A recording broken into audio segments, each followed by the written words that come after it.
Hello everyone. आज हम हमारी क्लास में जनरल कॉन्सेप्ट ऑफ मेजरमेंट जो कि हमारा यूनिट नंबर 2 है, चैप्टर नंबर 2 है, मेट्रोलॉजी एंड इंस्ट्रूमेंटेशन सब्जेक्ट का, उस सब्जेक्ट के बारे में हम आज जानकारी लेंगे। आइए शुरू करते हैं हमारे नोट्स के माध्यम से।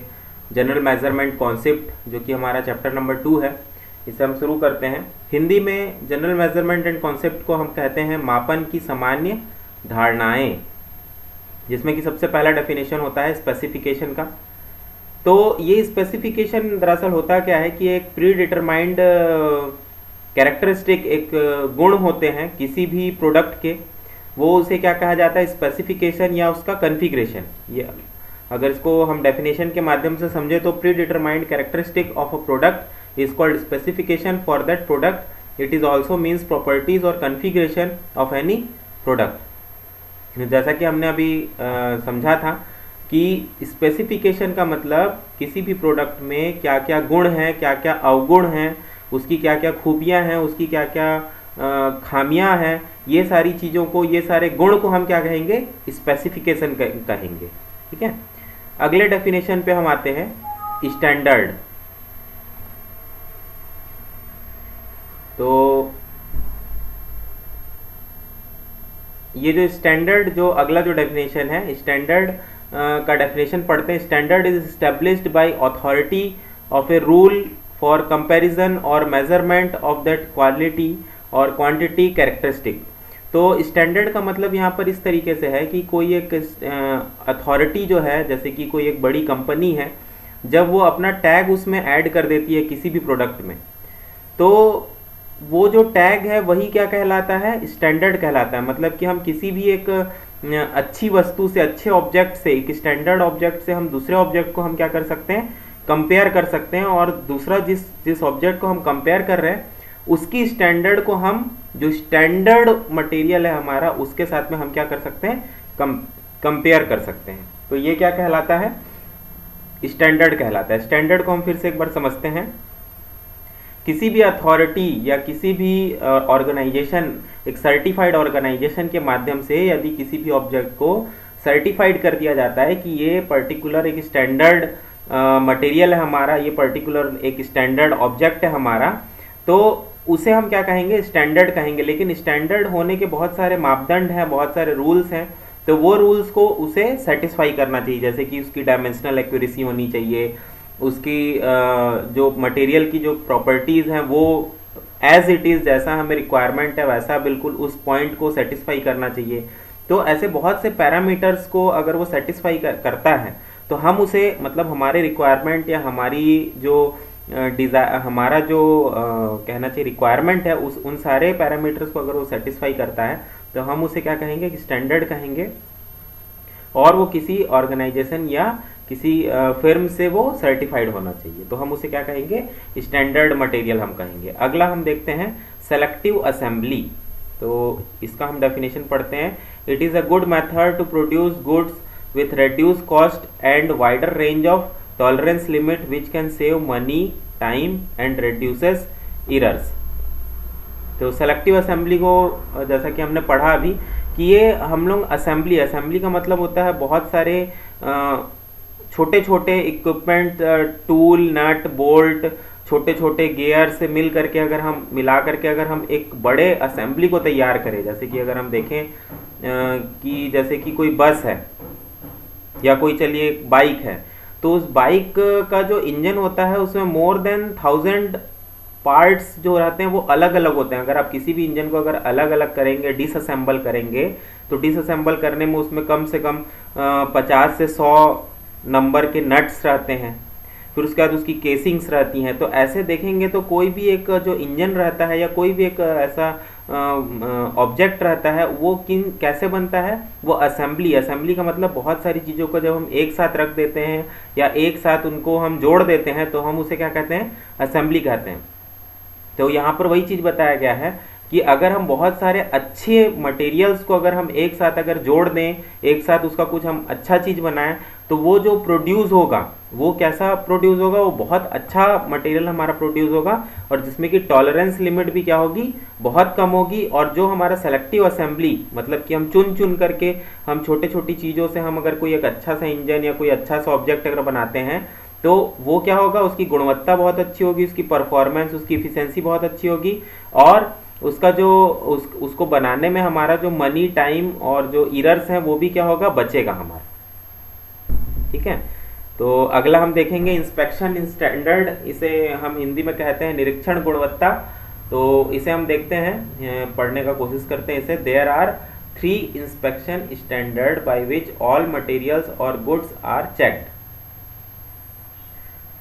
There are 3 inspection standard by which all materials और गुड्स आर चेक्ड। तो पहला है,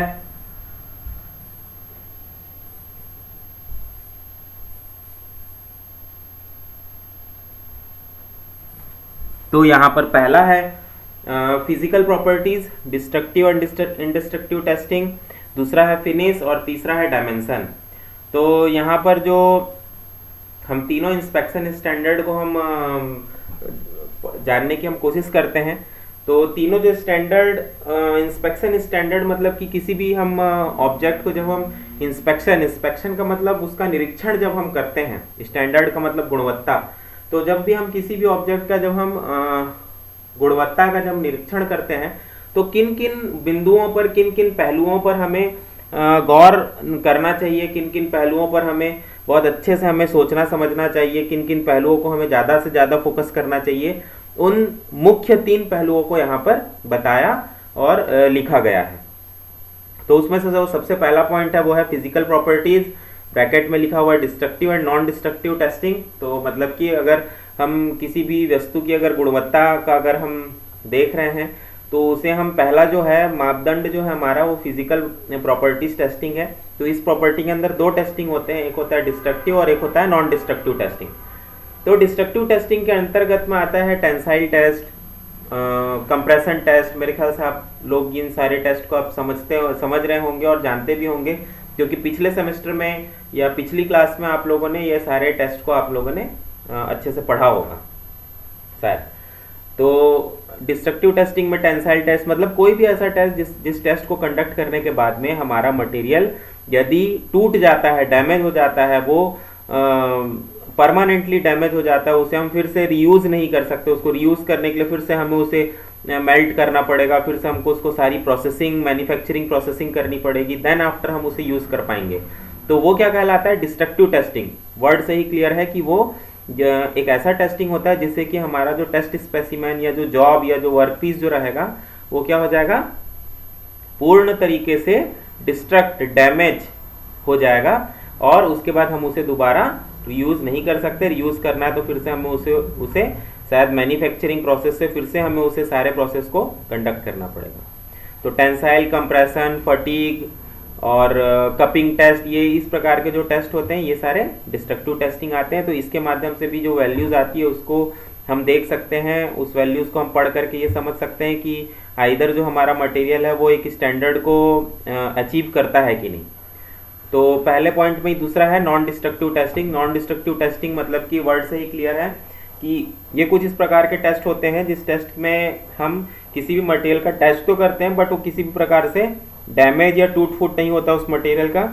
तो नॉन डिस्ट्रक्टिव टेस्टिंग के बहुत से एग्जांपल है, जैसे कि अल्ट्रासाउंड टेस्ट, सोनोग्राफी। दरअसल अल्ट्रासाउंड और सोनोग्राफी दोनों एक ही है, हिंदी में उसे सोनोग्राफी कहते हैं और इंग्लिश में उसे अल्ट्रासाउंड कहते हैं। दोनों के दोनों दरअसल एक ही टेस्ट हैं। तो हम मेटल्स की भी इंटरनल प्रॉपर्टीज या इंटरनल उसकी जो संरचनाएं हैं, इंटरनल जो उसका जो भी उसमें खामियां हैं, उसको हम जानने के लिए हम अल्ट्रासाउंड या सोनोग्राफी टेस्ट भी हम कर सकते हैं, एक्सरे हम ले सकते हैं, एडी करंट टेस्ट कर सकते हैं, डाई पेनिट्रेशन टेस्ट कर सकते हैं। तो ये सारे टेस्ट हम उसमें कंडक्ट कर सकते हैं उसकी हम गुणवत्ता का निरीक्षण करने के लिए। तो ये सब जितने भी टेस्ट हम कंडक्ट करेंगे, तो ये सारे के सारे टेस्ट किस कैटेगरी के अंतर्गत आएंगे, ये सब नॉन डिस्ट्रक्टिव टेस्टिंग के अंतर्गत आएंगे। अगला हम देखते हैं, सेकंड पॉइंट है फिनिश। तो ये जो फिनिश जो पॉइंट है, सेकंड पॉइंट, ये बहुत ही महत्वपूर्ण पॉइंट है फिनिश। और उसके अगला जो है डायमेंशन। तो फिनिश जो है, जैसे कि हमारा जो प्रोडक्ट है जब बन करके तैयार हो जाता है, तो बन करके तैयार होने के बाद में हम उसका फिर से एक बार निरीक्षण करते हैं, आइदर विजुअल या हम मेज़र करके या उसकी हम डिस्ट्रक्टिव नॉन डिस्ट्रक्टिव टेस्टिंग करके, या जिस भी तरीके से एक बार जो फाइनल प्रोडक्ट हो जाता है बनने के बाद में हम उसकी फिर से क्या करते हैं, टेस्टिंग करते हैं। तो ये टेस्टिंग करने के बाद में जब फिनिशिंग गुड्स का भी जब टेस्टिंग हो जाता है, देन आफ्टर हम क्या करते हैं, उसमें हम अपने कंपनी अपने ऑर्गेनाइजेशन का हम टैग लगाते हैं। जब पूरी तरीके से इंस्पेक्शन हमारा कंप्लीट हो जाए, जब पूरी तरीके से हम क्या हो जाए, सेटिस्फाई हो जाए कि हाँ हमारा प्रोडक्ट जो है हमने उसे एज पर नॉर्म्स हमने उसे इंस्पेक्ट किया है, और इंस्पेक्ट करने के बाद में हमारा जो पॉइंट है हमने उसे स्टैंडर्ड पाया है, तो उसके बाद में हम उसे क्या कहेंगे, ये एक फिनिश्ड प्रोडक्ट है और जो कि हमारी फिर्म, हमारी कंपनी, हमारे ऑर्गेनाइजेशन को बिलोंग करता है। थर्ड पॉइंट है डायमेंशन। तो ये डायमेंशन दरअसल 2-3 प्रकार से अलग अलग किए जाते हैं। तो ये डायमेंशनल एक्यूरेसी को मेंटेन करने के लिए हमने पिछली क्लास में, पिछले लेक्चर में हमने पढ़ा था कि सेंट्रलाइज इंस्पेक्शन और डिसेंट्रलाइज इंस्पेक्शन करते हैं, जिसमें कि डायमेंशन अगर किसी मटेरियल का लेना है तो अगर वो बहुत बड़ा है तो पेट्रोलिंग इंस्पेक्टर को ऑब्जेक्ट के पास जाना पड़ता है, और सेंट्रलाइज इंस्पेक्शन में क्या होता है कि अगर डायमेंशन अगर किसी छोटे छोटे ऑब्जेक्ट का लेना है, बहुत छोटे ऑब्जेक्ट हैं, तो उस कंडीशन में हम क्या करते हैं कि जो पेट्रोलिंग इंस्पेक्टर रहता है उसके पास हम किसी मशीनरी, किसी रोबोट के माध्यम से हम क्या करते हैं, उस ऑब्जेक्ट जिसका डायमेंशन लेना है और जिसके साइज छोटे हैं, तो पेट्रोलिंग इंस्पेक्टर तक के वो खुद आते हैं और आ करके फिर उसका हम डायमेंशन चेक करते हैं और उसे हम क्या करते हैं, आगे की ओर पास करते हैं। तो इंस्पेक्शन इन स्टैंडर्ड का जो हमने डेफिनेशन पढ़ा है, ये बेसिकली 3 माध्यम से हम इसे कर पा रहे हैं। फिजिकल प्रॉपर्टीज, डिस्ट्रक्टिव और नॉन डिस्ट्रक्टिव टेस्टिंग, जो कि हम समझ चुके हैं। सेकंड है फिनिश, और थर्ड है डायमेंशन। तो ये तीनों के तीनों जो पैरामीटर हैं बहुत ही महत्वपूर्ण पैरामीटर हैं। ये जो है ये एग्जाम से भी आता है, इंस्पेक्शन स्टैंडर्ड। तो आइए हम अगला टॉपिक देखते हैं, difference between measuring and gauging. तो बहुत ही सरल सा एक दोनों के बीच में डिफरेंस है।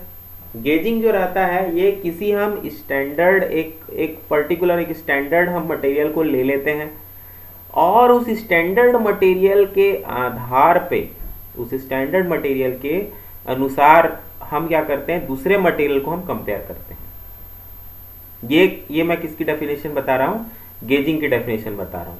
बट मेजरिंग में हम क्या करते हैं, मेजरिंग में हम करते हैं जैसे स्टील टेप या रूल या वर्नियर कैलिपर, इस प्रकार से हम किसी स्केल के माध्यम से हम क्या करते हैं, किसी भी वस्तु का हम मेजरमेंट करते हैं। बट गेजिंग में मैंने क्या बताया, किसी स्टैंडर्ड ऑब्जेक्ट का अगर हम किसी दूसरे ऑब्जेक्ट के साथ में अगर हम तुलना कर रहे हैं तो हम उसे क्या कहेंगे, गेजिंग कहेंगे। जैसे कि फॉर एग्जांपल के लिए समझने के लिए अगर हम एक सिक्का ले लेते हैं, मान लीजिए कि आपके पास में एक कॉइन है, 1 रुपए का कॉइन है, तो उस कॉइन को अगर आप दूसरे कॉइन के साथ में अगर तुलना कर रहे हैं, कंपेयर कर रहे हैं कि हाँ ये 1 रुपए का कॉइन है, इसका थिकनेस इतना है, इसका जो एरिया है, इसका जो सर्कुलर का एरिया है वो इतना है, इसका थिकनेस इतना है, इसका सरकमफ्रेंस ये है, तो अगर उसके सारी चीज़ों को अगर आप डायमेंशंस को अगर आप दूसरे किसी कॉइन के साथ में अगर मैचिंग कर रहे हैं, कंपेयर कर रहे हैं, तो वो क्या कहलाएगा, गेजिंग कहलाएगा। ठीक है, अगर हम तुलना करते हैं, कंपेयर करते हैं तो। और मेजरिंग क्या कहलाएगा कि अगर उस कॉइन को पकड़ करके अगर आप vernier caliper, screw gauge, dial indicator, इन सारी चीज़ों से अगर उसका मेजरमेंट करोगे with the help of devices, steel tape, steel rule या ऐसा किसी तरीके से बहुत सारे मेजरिंग इंस्ट्रूमेंट्स हमारे पास अवेलेबल है, more than 50 to 100 types of measuring instruments हमारे पास में अवेलेबल है, digital as well as analog type. तो अगर उस मेजरिंग इंस्ट्रूमेंट के माध्यम से अगर आप मेजर करते हैं उस प्रोडक्ट का, उस कॉइन का अगर डायमेंशंस को, तो हम उसे क्या कहेंगे, मेजरिंग कहेंगे। तो आइए इसे समझते हैं। पहला जो है एग्जैक्ट साइज है, मतलब एग्जैक्ट साइज हमें पता चलता है। दूसरा है manufacturing is used for measuring is used for manufacturing gauging, मतलब गेजेस को बनाने के लिए हमें मेजरिंग का उपयोग करना पड़ता है। ये दरअसल जो लिखा हुआ है मैन्युफैक्चरिंग, इसको आप लोग सुधार करके मेजरिंग कर लेंगे, इसको आप लोग सुधार करके मेजरिंग कर लेंगे। Measuring is used for manufacturing gauging. तीसरा है lower dimensional accuracy with respect to gauging, मतलब कि डायमेंशनल एक्यूरेसी जो रहती है वो कम रहती है मेजरमेंट की एज रेस्पेक्ट टू गेजिंग, मतलब गेजिंग की जो रहती है वो डायमेंशनल एक्यूरेसी बहुत ज़्यादा रहता है। गेजिंग को समझते हैं। पहला पॉइंट है dimensional accuracy with in the tolerance limit. तो डायमेंशनल एक्यूरेसी जो रहती है वो टॉलरेंस लिमिट के अंदर ही रहती है। टॉलरेंस लिमिट क्या होता है इसको अभी हम थोड़े देर के बाद समझेंगे कि टॉलरेंस लिमिट होता है क्या है। टॉलरेंस लिमिट एक बहुत ही फाइन मेजरमेंट होता है जिसके अंतर्गत हमें अपने प्रोडक्ट को सेटिस्फाई करना होता है। तो गेजिंग नो डाउट मेजरमेंट से ज़्यादा एक्यूरेट होता है डायमेंशनली अगर हम बात करें तो। Gauging is used in mass production. Gauging जो रहता है ये बहुत ज़्यादा मास प्रोडक्शन में यूज़ किया जाता है, मतलब बहुत ज़्यादा एक लॉट में अगर आप किसी प्रोडक्ट को निकाल रहे हैं तो उस स्थिति में हमें गेजिंग का उपयोग किया जाता है। High dimensional accuracy with respect to measuring, मतलब मेजरिंग से ये ज़्यादा हाई एक्यूरेट रहता है। तो जैसा कि मैंने समझाया वैसा भी आप लिख सकते हैं दोनों के डिफरेंस में, और 2-3 पॉइंट आप अपने से भी बना करके लिख सकते हैं। मेरे ख्याल से आप लोगों को मेजरिंग और गेजिंग दोनों के बीच में एक बहुत अच्छा सा कॉन्सेप्ट आप लोगों का खुद का जनरेट हो गया होगा। अगला देखते हैं रिपीटेबिलिटी, जिसे कि हम हिंदी में कहते हैं पुनरावृत्ति। पुनरावृत्ति डेफिनेशन पढ़ते हैं। It is the process of measuring numbers of times to any object to eliminate errors and for maintaining reliability. तो रिपीटेबिलिटी का मतलब ये होता है कि किसी भी ऑब्जेक्ट को आप पकड़े हुए हैं और उसे बहुत बार आप उसे क्या कर रहे हैं, मेजर कर रहे हैं, उसकी डायमेंशंस को आप मेजर कर रहे हैं 3 बार, 5 बार, 10 बार, 15 बार ऐसे मेजर कर रहे हैं। तो मेजर इतने बार करने का कारण क्या रहता है? मेजर इतने बार करने का कारण ये रहता है कि हम रिपीटेबिलिटी, जो मेजरमेंट का जो टेक्निक है उसको हम रिपीटेबिलिटी कर करके हम हमारा जो मेजरमेंट जो है वो बिल्कुल फाइन होना चाहिए, बिल्कुल 0.0001 mm का भी एरर नहीं वहां पर होना चाहिए। इसीलिए हम इस पद्धति को हम अपनाते हैं रिपीटेबिलिटी को, मतलब बार बार हम किसी भी मटेरियल के डायमेंशन को हम मेजर करते हैं और देखते हैं कि रिपीटेबिलिटी मतलब उसमें कोई भी किसी भी प्रकार का एरर नहीं आना चाहिए और एरर को हम एलिमिनेट कर सकें। तो वही डेफिनेशन में भी लिखा है, it is the process of measuring numbers of times. बहुत बार हम मेजर करते हैं किसी भी पर्टिकुलर ऑब्जेक्ट को to any object to eliminate errors and for maintaining reliability. Reliability का मतलब भरोसा या विश्वास, उसे हम रिलायबल कहते हैं। रिलायंस का भी मतलब वही है जो रिलायबल का मतलब है, ठीक है। रिलायंस का भी मतलब भरोसा विश्वास, रिलायबल का भी मतलब भरोसा विश्वास। अगला पॉइंट देखते हैं सेंसिटिविटी। इसका हिंदी में मतलब होता है सुग्राहिता।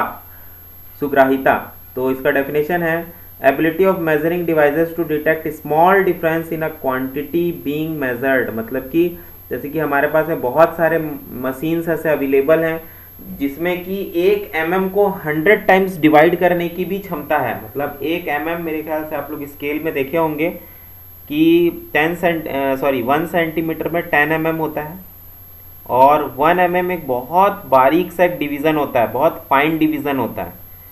तो उस फाइन डिवीज़न का भी अगर हम ये बात करें कि हम उस 1 mm को भी हम 100 टुकड़ों में और बांट सकते हैं, जो कि हमें विजिबल हो, हमारे नेकेड आई से हम उसे अपनी आंखों से ऐसे ही देख सकते हैं without adding any artificial vision object. किसी भी हम देखने की आर्टिफिशियल बिना वस्तु के हम उसे अपनी आंखों से ऐसे ही देख सकते हैं, ठीक है, उस सेंसिटिविटी को।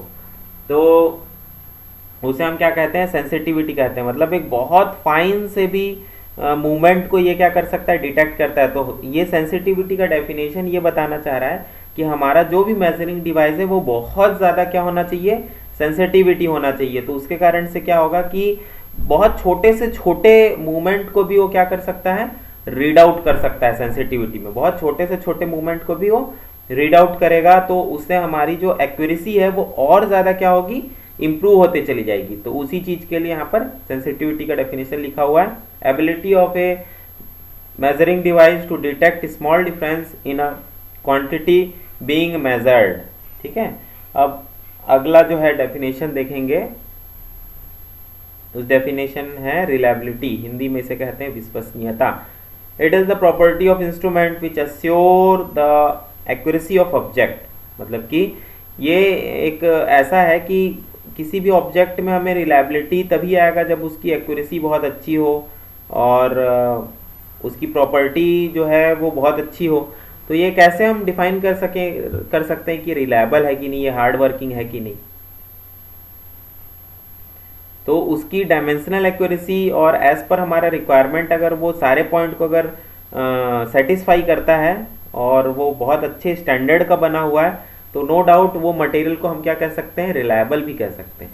और अगर कोई मटेरियल बहुत ज़्यादा हैवी ड्यूटी है, बहुत ज़्यादा हैवी ड्यूटी है, तो उस मटेरियल को हम क्या कह सकते हैं, ड्यूरेबल कह सकते हैं। ड्यूरेबल का मतलब हैवी ड्यूटी, मतलब वो बहुत लंबे समय तक के चलता है, तो हम उसे क्या कहेंगे, ड्यूरेबल कहेंगे। जैसे फॉर एग्जांपल के लिए जैसे कि भिलाई स्टील प्लांट जो सेटअप हुआ था 1956 के आसपास में सेटअप हुआ था, तो वहाँ के जो मशीन्स हैं, बहुत बड़े बड़े मशीन्स हैं, सैकड़ों टन के मशीन्स हैं, हजारों लाखों किलो के मशीन्स हैं, और वो आज से तकरीबन 60 to 70 ईयर्स ओल्ड मशीन है। तो उसकी जो एक लाइफ थी वो थी 25 ईयर्स। बट इंडिया में आज भी हमारे यहाँ इंडिया में वो मशीन्स को आज भी चलाया जा रहा है। मैं आप लोगों को एक एग्जांपल बता रहा हूँ, बट उसकी जो एक्सपायरी डेट थी वो 25 ईयर्स की थी, लेकिन वो मशीन्स आज भी चल रही है। तो हम क्या कह सकते हैं उसे एक वर्ड में, कि मशीन्स जो है वो ड्यूरेबल है, मतलब कि हैवी ड्यूटी है, ड्यूरेबल है, और क्या है, रिलायबल भी है, मतलब भरोसेमंद भी है, तभी तो हम उससे काम ले रहे हैं आज तक। मतलब कि जिस एक्यूरेसी जिस सेटिस्फिकेशन लेवल तक के हमें मटेरियल चाहिए, वो सेटिस्फिकेशन लेवल, वो एक्यूरेसी मेंटेन वो आज भी कर रहे हैं। तो हम क्या कह सकते हैं, उन मशीन्स को रिलायबल भी कह सकते हैं कि वो भरोसेमंद भी है वो मशीन्स, और ड्यूरेबल भी कह सकते हैं कि वो बहुत ज़्यादा हैवी ड्यूटी और हार्ड वर्किंग भी है। तो हम उसे दोनों कह सकते हैं, रिलायबल और हैवी ड्यूटी, ड्यूरेबल भी हम कह सकते हैं। ठीक है, तो ये डेफिनेशन हमने समझ लिया है। ये दरअसल इसके लिए हमें अपना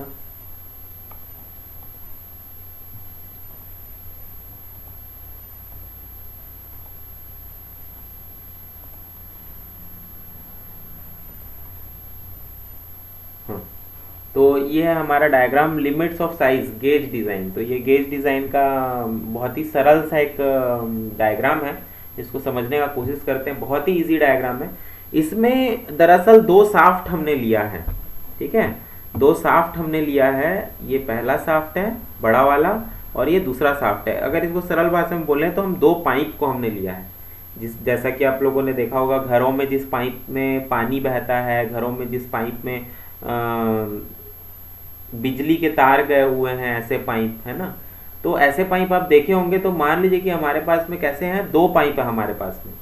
एक का जो डायमीटर है वो काफ़ी ज़्यादा है, और दूसरे का जो डायमीटर है वो कम है। तो दोनों पाइप को हमने क्या किया, एक के अंदर एक हमने उसे इंसर्ट कर दिया है। तो ये हो गया पाइप नंबर 1, ठीक है, ये हो गया पाइप नंबर 1, और ये छोटा वाला हो गया पाइप नंबर 2। तो बड़े वाले को हम क्या कहेंगे, बिगर साफ्ट कहेंगे। साफ्ट का मतलब एक सॉरी बिगर हाँ ठीक है, चलिए बिगर होल कहेंगे, और छोटे वाले को स्मॉल होल कहेंगे। ठीक है, large hole and small hole कहेंगे। तो ऐसे दो पाइप को हमने एक दूसरे के अंदर कोइंसाइड करके हमने रख दिया है। तो अब उसके बाद में उसका हम डायग्राम बना करके काफ़ी सारी चीज़ों को हम स्टडी करने का और एनालिसिस करने का हम कोशिश कर रहे हैं। तो उसका हमने क्या किया, एक डायग्राम बना लिया। एक छोटा सा एक सर्कुलर हॉलो पाइप है, ट्यूब है, और उसके बाद में दूसरा एक सर्कुलर हॉलो एक ट्यूब यहाँ पर रखा हुआ है। अब दोनों के डायग्राम बनाने के बाद में एक हमने लाइन खींच दिया। इस लाइन को हम क्या कहते हैं, इस लाइन को दरअसल दो तीन चीज़ों से हम इसे संबोधन करते हैं, दो तीन अलग अलग चीज़ों से हम इसे डिनोट करते हैं। जैसे कि इस लाइन को हम रेफरेंस लाइन भी कह सकते हैं, ठीक है, इस लाइन को, या ज़ीरो लाइन भी कह सकते हैं, या डेटम लाइन भी कह सकते हैं। अलग अलग किताबों में आपको अलग अलग नाम दिखेगा, बट वो कहलाता एक ही है, ज़ीरो लाइन, रेफरेंस लाइन या डेटम लाइन। उसका मतलब एक ही है, उसको समझना एक ही तरीके से है। ठीक है, तो अब इस लाइन को हमने क्या माना है, एक आधार माना है, एक रेफरेंस माना है। इस लाइन के आधार पे हम और भी बहुत सी चीज़ों की वैल्यूज़ को हम क्या करेंगे, डिफाइन करने का प्रयास करेंगे। ठीक है, तो जैसे कि ये देखिए, ये जो बड़ा जो पाइप है उसका जो थिकनेस है, इसको देखिए, थिकनेस को हम क्या बोल रहे हैं, होल कह रहे हैं। ठीक है, ये होल कह रहे हैं। और उसका जो इंटरनल डायमीटर है, इंटरनल जो सरफेस है, उस होल के टॉप का जो इंटरनल सरफेस है, वहाँ से ज़ीरो लाइन के बीच का जो दूरी है, और छोटे पाइप के इंटरनल जो सरफेस है, टॉप का सरफेस, और ये ज़ीरो लाइन की दूरी है, उसे हम क्या कह रहे हैं, लोअर डेविएशन कह रहे हैं, लोअर डेविएशन। और बाहर का जो डायामीटर है, बाहर का मतलब ये जो आउटर जो डायामीटर है इस साफ्ट का, इस होल का आउटर डायमीटर, उसे हम मैक्सिमम डाया कह रहे हैं। अंदर अंदर का जो डायमीटर है उसे हम क्या कह रहे हैं, मिनिमम डायमीटर कह रहे हैं, ठीक है। और जो दोनों का थिकनेस है उसे हम क्या कह रहे हैं, होल कह रहे हैं या टॉलरेंस फॉर होल कह रहे हैं। दोनों का थिकनेस जो है मतलब इंटरनल और एक्सटर्नल दोनों के बीच में जो एक डिफरेंस आ रहा है, जिस थिकनेस का हमारा मटेरियल होगा उस पाइप का, तो उस थिकनेस को हम क्या दो नाम से यहाँ पर संबोधित कर रहे हैं। पहला है टॉलरेंस फॉर होल और दूसरा है होल, होल के नाम से। अब अगर छोटे पाइप की अगर हम बात करें तो छोटे पाइप का भी इसी प्रकार से है। यहाँ पर हमने लोअर डेविएशन देखा था। बाहर से जीरो लाइन तक के मतलब बड़े होल का बाहर का जो डायमीटर है, बाहर के डायमीटर से जीरो लाइन तक के का जो दूरी है, और छोटे शाफ्ट का बाहर से लेकर के जीरो लाइन तक की जो दूरी है उसे हम क्या कहेंगे, अपर डेविएशन कहेंगे। ये देखिए अपर डेविएशन ये कहला रहा है। ये जो छोटी सी लाइन है इसे हम क्या कह रहे हैं, अपर डेविएशन कह रहे हैं, ठीक है।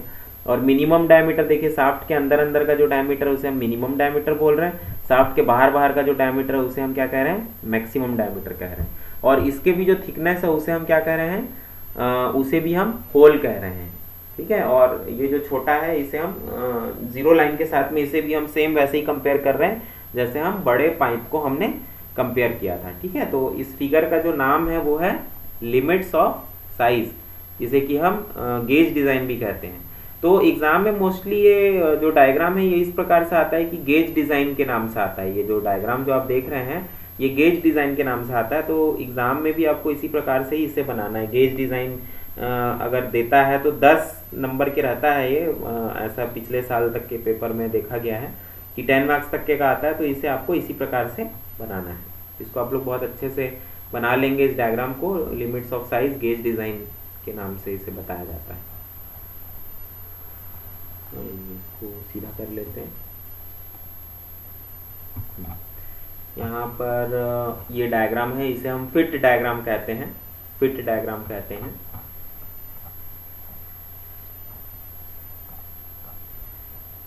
इसे हम फिट डायग्राम कहते हैं। इस डायग्राम को हम समझते हैं, इस डायग्राम को हम समझते हैं। इसमें थोड़ा सा कहीं कहीं पर शायद प्रिंटिंग मिस्टेक है, उसे जैसा कि हम बता रहे हैं ओरली उसके माध्यम से आप लोग थोड़ा सुधारते हुए चलेंगे।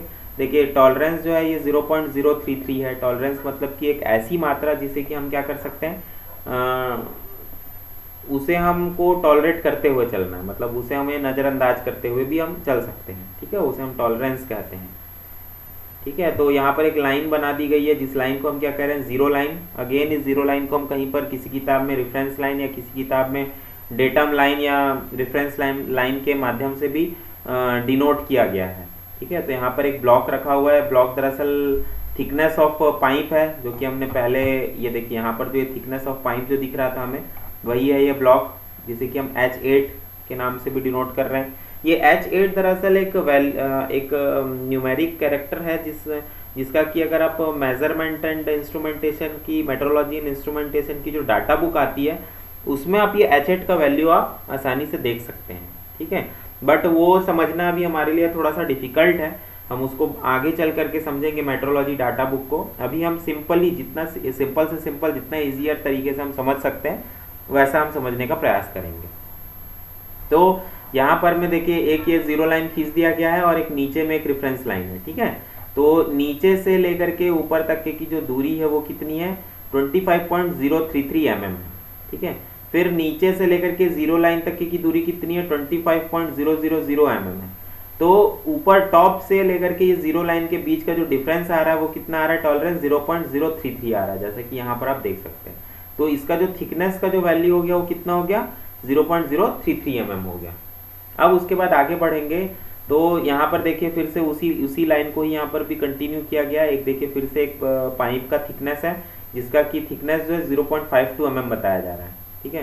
तो ये फंडामेंटल डेविएशन है। फंडामेंटल डेविएशन का मतलब कि एक ऐसा वैल्यू जो कि ऊपर से इस ब्लॉक के ऊपर तक के जा रहा है, मतलब आउटर टू आउटर, ठीक है। तो ये अपर डेविएशन ये फंडामेंटल डेविएशन के नाम से इसे डिनोट कर सकते हैं।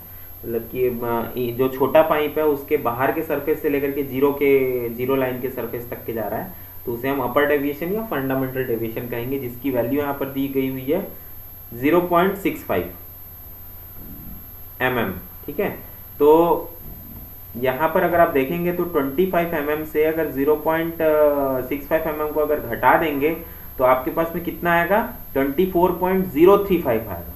ये दरअसल 935 नहीं लिखा हुआ है, ये दरअसल 24.035 इसको सुधार लेंगे आप लोग। तो नीचे से लेकर के ऊपर तक के की जो